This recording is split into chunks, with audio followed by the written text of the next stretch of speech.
the sleeping giant, has finally awakened.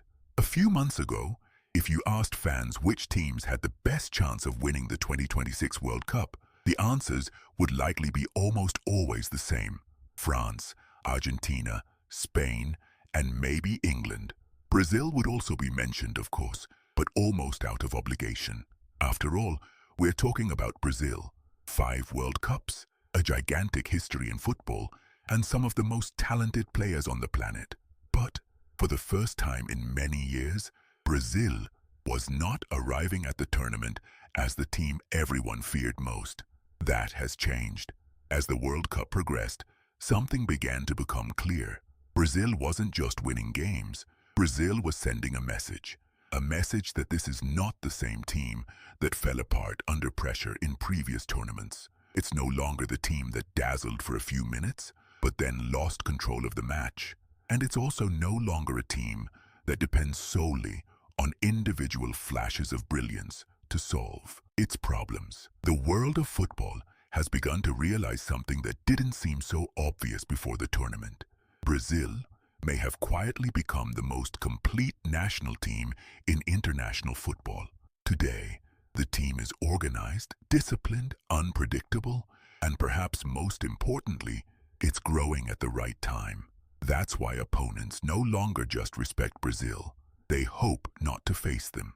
To understand this change, we need to go back a few years. Despite producing world-class players in virtually every generation, Brazil has spent the last 2 decades living with a strange contradiction. It has always had enough talent to win any tournament, but has almost always found a way to fall sooner than expected. In 2006, a star-studded team featuring Ronaldinho, Kaká, Ronaldo, and Adriano was seen by many as almost unbeatable, but they were eliminated by France in the quarterfinals. In 2010, another strong team arrived in South Africa with high expectations, but also fell in the quarterfinals. Then came 2014, at home, when the entire country believed the title would finally return. What happened was one of the biggest wounds in the history of Brazilian football: the 7-1 defeat to Germany. That game didn't just eliminate a team, it shattered an image. For a long time, many people believed that Brazil would never fully recover from that trauma. But Brazil rebuilt itself. It developed new talents, regained its dominance in South America, and returned strong to subsequent World Cups. Even so, the ending always seemed similar. In 2018, Belgium exploited defensive weaknesses and eliminated Brazil. In 2022, Croatia withstood Brazilian pressure, equalized late, and won on penalties. The problem was never a lack of talent. On the contrary, many times Brazil had more individual quality than its opponents. The problem was balance. The team seemed capable of scoring 3 goals against any team, but also seemed too vulnerable to concede in decisive moments. Brazil played beautiful football, but playing beautiful football isn't enough to win a World Cup. World Cups reward discipline, patience, and emotional control. They reward teams that know when to attack, when to slow down, and when to defend. For years, Brazil only mastered one part of this equation. The football was enchanting, but the results didn't match. That's when an uncomfortable question arose. What if the problem wasn't with the players, but with the way they were being managed? The answer came with Carlo Ancelotti. When Ancelotti took on the challenge of coaching Brazil, reactions were mixed. Some immediately liked the idea. Others questioned whether a European coach could understand the essence of Brazilian football. After all, Brazil has always prided itself on its identity, talent, creativity, improvisation, and attacking style. Hiring a foreign coach seemed to some like an admission that something was wrong, but that was precisely why the choice made sense. Brazil didn't need someone to teach its players how to play beautifully. They already knew that. Brazil needed someone who knew how to win. And few coaches in history understand winning as well as Carlo Ancelotti. Throughout his career, Ancelotti has managed star-studded locker rooms: Milan, Chelsea, Paris Saint-Germain, Bayern Munich, and Real Madrid. In all these places, he demonstrated the same ability: Great players don't need to be stifled by instructions. They need structure, confidence, and clear roles. That was exactly what Brazil was missing. Instead of having each player try to be the hero of the match, Ancelotti organized a team where everyone knows their role. Brazil became calmer with the ball. The midfield stopped leaving huge gaps. The defenders stopped being exposed to constant counterattacks, and the attack became more patient, more calculated, and, in a way, even more dangerous. Interestingly, Brazil became more Brazilian when it stopped desperately trying to appear to Brazilian all the time. The freedom is still there, the talent too, the dribbling, the speed, and the creativity remain. But now, all of that exists within a disciplined structure. This combination is what makes the team so formidable. Because when a team that already has abundant talent finds tactical balance, the bar becomes very high. For years, opponents believed that if they survived Brazil's initial pressure, they would find openings. Brazil would attack excessively, become disorganized, and leave room for counterattacks. Today, those spaces are disappearing. And if this trend continues, Brazil may have solved precisely the weakness that prevented it from winning a World Cup for more than 2 decades. And what's most worrying for our rivals is that so far, we've only talked about the system. We haven't even touched on the players yet. Having an elite coach is important, but it's useless without athletes capable of executing the plan. In this respect, Ancelotti has an enormous advantage. Brazil is not just talented. Brazil overflows with talent. The difference is that now, these players don't seem so concerned with individually proving they are stars. They are beginning to understand a lesson that every world champion learns at some point. The cup doesn't go to the team with the best plays. It goes to the team that makes the fewest mistakes. Vinícius Júnior is perhaps the best example of this transformation. A few years ago, he was seen as one of the most exciting wingers in the world. His speed frightened any defender, but there was still criticism about his decisions in the final third of the field. Today, those criticisms have lost their force. He has gone from being just a spectacular player to becoming a much more complete attacker. His speed remains devastating, but what truly makes him dangerous now is his maturity. He knows when to accelerate, when to hold the ball, when to attack the space, and when to pass to a teammate instead of forcing an impossible play. This changes everything for Brazil. Opponents can no longer simply double-mark Vinícius and think the problem is solved. If 2 defenders go after him, someone is left unmarked. And that's where Brazil becomes even more difficult to control. While everyone is watching Vinícius, Rodrygo silently dismantles defenses. Rodrygo may not always receive the same attention, but he is an extremely difficult player to mark. He moves intelligently, appears in spaces that defenders take a while to notice, combines quickly, presses well, and has a special talent for appearing in the right place at the right time. He doesn't need to be the most flashy player on the field. That's precisely why he's dangerous. It's easier to prepare for an explosive winger than for someone who disappears from the marking and reappears inside the penalty area. Then there's Endrick. Every Brazilian generation seems to produce a young person carrying gigantic expectations. Pelé experienced this. Ronaldo experienced this. Neymar too. Now, it's Endrick's turn. What's most impressive isn't just his technique, but his mentality. Many young people feel the weight of the big stages. Endrick seems to defy them. He plays with the confidence of someone who believes he can overcome any defender.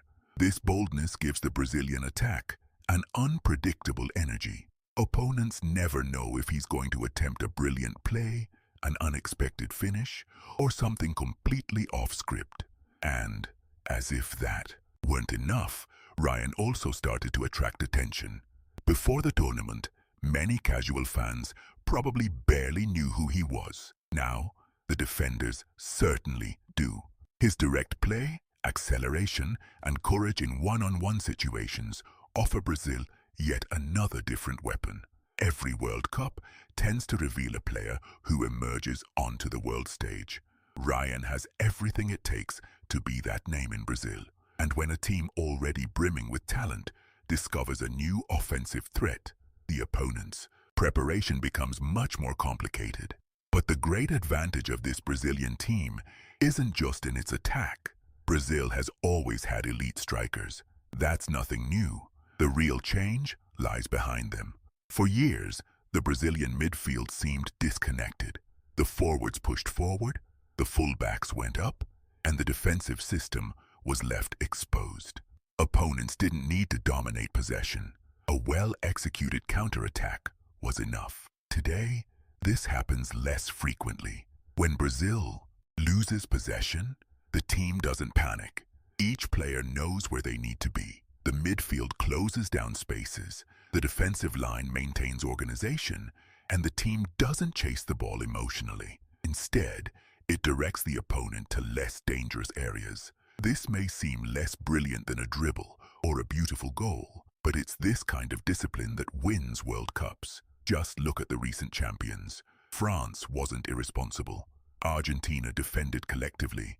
Germany in 2014 combined offensive strength with tactical control. Every champion learns the same lesson. Spectacular football attracts attention, but defensive organization decides tournaments. Brazil seems to have finally understood this. The fullbacks choose the right moment to attack. The midfield protects the central area. The forwards press intelligently without wasting energy. The result is a team that is much harder to break down, and this creates a huge problem for any opponent. If the rival closes up too much, Brazil's technical quality ends up creating chances. If they press high, Vinícius, Rodrygo, Endrick and Ryan find space behind the defense. If they try to control possession, Brazil is willing to wait for a mistake and counterattack with speed. Every tactical solution against Brazil creates another problem. That's what great teams do. They force their opponents to choose the lesser of two evils, knowing that no option is truly safe. And perhaps the most frightening point is this: Brazil still doesn't seem to have reached its peak. There are times when the passes could be more precise, the finishing could be better, the chemistry between some players can still improve. Even so, the team is already producing performances that make rivals prefer to face almost any other opponent. That's the difference between a good team and a championship team. A good team needs everything to go right. A championship team manages to win even before playing at its maximum level. And this perception is spreading throughout the tournament. Brazil isn't just playing well, it's improving game after game. For any team that dreams of the title, this is perhaps the most worrying sign. But does this mean Brazil is guaranteed to win the 2026 World Cup? Absolutely not. If football teaches us anything, it's that the best team doesn't always win. The World Cup isn't a league championship, it's a knockout tournament. In 90 minutes, a sending off, a mistake, an injury, a penalty, or a controversial decision can undo 4 years of preparation. Brazil knows this better than anyone. In 2022, they were just minutes away from the semi-final when Croatia equalized. One moment changed everything. In 2018, Belgium punished specific mistakes. In 2014, Germany turned a semi-final into a historic trauma. All these defeats remind us that talent is never enough. That's why this Brazil seems different. The team isn't seeking perfection, it's seeking control. Instead of trying to overwhelm all opponents with relentless attacks, Brazil accepts being patient. They know how to maintain possession, how to slow the pace, how to defend for a few minutes when necessary, and how to wait for the best opportunity. This maturity was precisely what was lacking in previous national teams. Even so, there is one weakness that still needs to be tested: pressure. No national team carries such heavy expectations as Brazil. Each generation grows up hearing stories of Pelé, Garrincha, Ronaldo, Ronaldinho, and the 5 stars on the jersey. Wearing the yellow jersey is not just an honor, it's an enormous responsibility. In Brazil, anything less than a title is usually seen as a failure. This pressure can weigh heavily, especially in knockout matches. Imagine Brazil losing by 1 goal with 20 minutes left in a quarter-final. Every pass starts to feel heavier. Every missed chance brings back old ghosts. History enters the field along with the players. Therefore, the mental aspect may be the biggest test for this team. Will Brazil be able to keep their cool if they fall behind? Will they have the patience against a team playing defensively with 10 players behind the ball? Will the younger players be able to bear the weight of an entire nation, expecting them to win the title? These questions have not yet been fully answered. And that's precisely what makes this World Cup so interesting. Because if Brazil overcomes these psychological obstacles, it has all the tools to be champion. He has explosive wingers capable of changing a match in seconds. You have young talents who can produce magical moments. You have experienced players accustomed to the pressure of elite football. And above all, he has a coach whose career has been built on big decisions, big dressing rooms, and big games. This combination is rare. When you look at the other favorites, they all seem to have some vulnerable point.